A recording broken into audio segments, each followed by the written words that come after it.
Welcome to the day 27 of system design fundamentals. जानते हैं about relational databases. हम जान लिया सीक्वल और नो सीक्वल के बारे में। अब सीक्वल के अंदर बेसिकली हम सीक्वल को स्ट्रक्चर क्वेरी लैंग्वेज इसको रिलेशनल डेटाबेसेस बोलते हैं।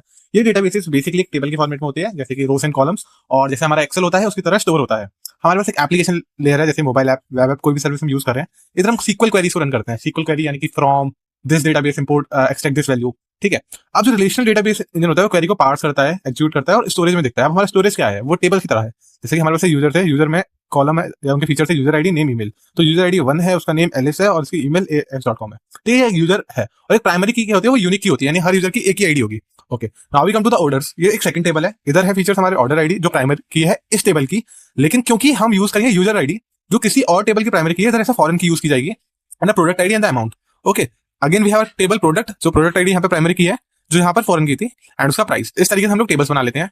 What is the need of SQL? SQL में कुछ प्रॉपर्टीज होती है, सच एज एसिड। एसिड का अगला वीडियो एसिड के ही ऊपर है, हम जानेंगे उसके बारे में। एसिड प्रॉपर्टीज एग्जिस्ट करता है, वो हमारे डेटा को atomic, consistent, isolated, durable manner में रखता है अपने पास। दूसरा इंडेक्सेस होती है, अपने मतलब रोज एंड कॉलम्स इंडेक्स में बांट दिया जाता है हमारा डाटा, तो जो हेल्प करता है हमें डेटा रीड करने में। फॉर एग्जांपल, मुझे फाइंड करना है भाई यूजर आईडी क्या है, यूजर आईडी 1 और 2 है, ऑर्डर आईडी क्या है, 101 102 है, उसका अमाउंट कितना है, $30 $12 है, और हम सीक्वल जॉइंस यूज कर सकते हैं, इनर, लेफ्ट, राइट, फुल।